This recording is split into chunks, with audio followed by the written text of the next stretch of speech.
ingin mendengarkan penjelasan atau arah atau statement dari Pak Abdullah. Kira-kira nih Pak Abdullah, dalam konsepsi Bapak mewakili organisasi Bapak gitu ya, dalam setahun ke depan ini atau tahun 2026 deh, harapannya apa nih Pak supaya kita punya ketenaga kerjaan yang lebih baik dari yang sebelum-sebelumnya?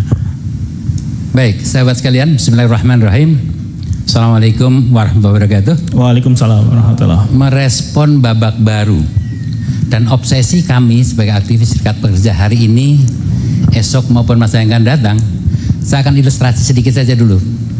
Bahwa tepat tanggal 31 Oktober tahun 2025, 11 hari pasca dilantiknya Presiden Prabowo, kami, saya diantaranya adalah sebagai pemohon PU 168 Junto PU nomor 40 Romawi 21 tahun 2023. Dengan kata lain, bahwa putusan Mahkamah Konstitusi yang memerintahkan agar pembuat undang-undang, DPR dan pemerintah agar segera membuat undang-undang baru pengganti Undang-Undang Cipta Kerja Omnibus Law klaster ketenagakerjaan adalah pemohonnya kami. Boleh tepuk tangan? Luar biasa. Atas dasar itu kalau dipertanyakan babak baru yang seperti apa, yang sudah barang tentu headline-nya adalah yang tidak sebagaimana Undang-Undang Cipta Kerja. Karena kami menjustifikasi bahwa Undang-Undang Cipta Kerja karya rezim sebelumnya 10 tahun terakhir adalah membuat hubungan industrial yang sangat-sangat destruktif, sangat dinamis dan destruktif. Tanda kutip, demonya berjilid-jilid, hubungan industrialnya cenderung tidak harmonis, mimpi obsesi untuk membangun hubungan industrial yang harmonis, dinamis dan keadilan itu adalah hanya sekedar wacana akibat undang-undang yang sangat buruk. Atas dasar itu maka kami 4 kali melakukan judicial review terhadap Undang-Undang Cipta Kerja. Begitu diketok palu oleh DPR nyatakan undang-undang itu sah, kami besoknya sudah mengajukan permohonan.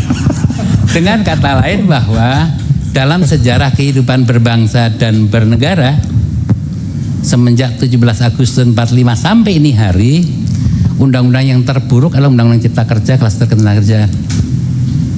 Apalagi kalau dibanding dan dikomparasi undang-undang 3 tahun pasca kemerdekaan karya Trimurti. Dulu Menteri Tenaga Kerja Trimurti perempuan. Pertama kali membuat undang-undang adalah Undang-Undang nomor 1248 yang disempurnakan menjadi Undang-Undang 151 yang mengatur tentang syarat-syarat kerja, hubungan kerja, upah dan seterusnya.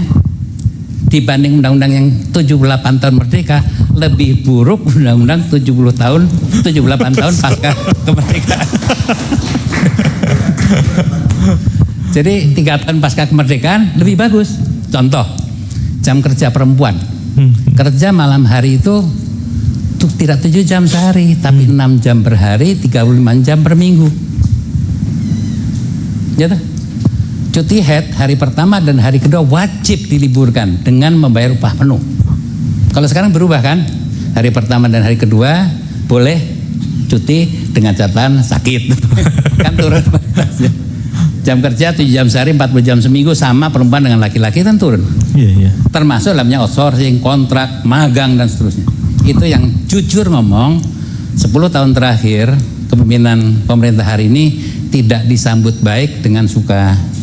Harapan kami sudah bantu besok ketika undang-undang ini dibuat, insya Allah bukan disambut dengan demo berjilid-jilid, tapi disambut dengan sujud syukur dan disambut dengan sukacita. Pesan moral ini kepada yang di samping kami ini, Komisi 9. Jadi kalau besok begitu undang-undang diketok palu kita demo rame-rame, berarti yang paling berdosa beliau. Ya, termasuk Pak Yasirli.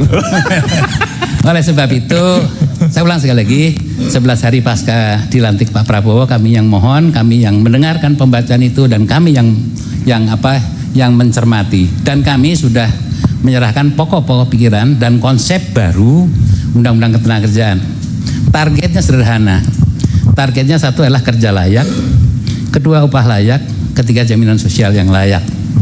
Apa itu kerja layak? kerja yang long term, yang kerja ada kepastian kerja tanpa dihantui oleh kecemasan yang luar biasa. Hari ini kerja kontrak 3 bulan harus bayar ke yayasan yang nilainya tidak kurang dari upah minimum. Di Bekasi untuk nyari pekerjaan ada yang istilahnya disebut apa? Ada staycation tuh sih. Ya, staycation. Jadi ada syarat untuk mendapatkan pekerjaan harus nginep dulu di hotel. Dan gila. Ini satu tindakan yang luar biasa. Pada dasar itu sekali lagi, hak atas pekerjaan layak, hak upah layak, dan hak jaminan sosial layak harus tercermin dalam undang-undang ketenaga kerjaan dengan tidak mengabaikan prinsip dunia usaha. Dunia usaha harus tetap tumbuh, berkembang, dan maju. Dengan harapan sudah bantu ada ruang-ruang lapangan pekerjaan yang signifikan. Orde Baru, kebanggaan kami karena ini saya termasuk generasi kolonial, Pak. Generasi kolonial, kalian kan generasi milenial. Saya tahu Orde Baru pertumbuhannya sekitar 7-8%. Hari ini hanya 4-5%. Karena apa? Karena sangat destruktif hubungan industrialnya. Tiada hari tanpa demo. Kita obsesinya lah demonya nggak perlu terlalu sering, tapi kesejahteraan tumbuh, industrinya tumbuh. Kayak apa? Oleh sebab itu ada hubungan yang betul-betul kerja tenang, pengusaha juga tenang. Kayak apa? Yuk kita rumuskan bareng-bareng. Atas dasar itu di dalam putusan Mahkamah Konstitusi 168 Junto 40 menyebutkan bahwa harus ada meaningful participation. Harus ada partisipasi dari masyarakat dan serikat kerja, serikat buruh. Perintahnya itu. Jadi kalau DPR besok tidak menyambut baik partisipasi kami dan aktivis serikat pekerja, aspirasinya tidak ditampung, kualat. Tepuk tangan DPR. Kualat, itu perintah Mahkamah Konstitusi. Iya. Mahkamah ini memerintahkan agar di dalam pembuatan undang-undang harus meaningful participation. Termasuk melibatkan serikat pekerja, serikat buruh. Yang dimaksud serikat pekerja, serikat buruh minimal pemohon. Karena yang mohon serikat pekerja, serikat buruh. 4 kali kami mohon, gitu, termasuk partai buruh. Tapi yang di depan kami, wallah, nomornya kami 40, partai buruh 168, gitu, dibacain bareng, isinya kami sama. Nah, pada dasar itu sekali lagi, apa yang menjadi obsesi kami sederhana. Hubungan industrial yang lebih harmonis, yang lebih dinamis, lebih berkeadilan dan lebih berkelanjutan dengan terciptanya ketenangan kerja dan ketenangan usaha di Indonesia. Harapannya ekonomi tumbuh, investasi maju, demonya berkurang, kesejahteraannya tumbuh. Kalau sekarang pertumbuhan 1% dapat menampung 200.000 orang, kalau hanya pertumbuhan Pak Jokowi kemarin 4%, 5%, berarti hanya 1 juta yang bisa ketampung. Angkatan kerja tidak kurang dari 2,5 juta. 1,5 juta nganggur, ingin kerja membayar kepada yayasan-yayasan, kepada calo tenaga kerja. Ini kan sadis. 80 tahun merdeka, dunia ketenagakerjaan bukan semakin baik, semakin buruk. Akibat apa? Akibat undang-undang yang buruk.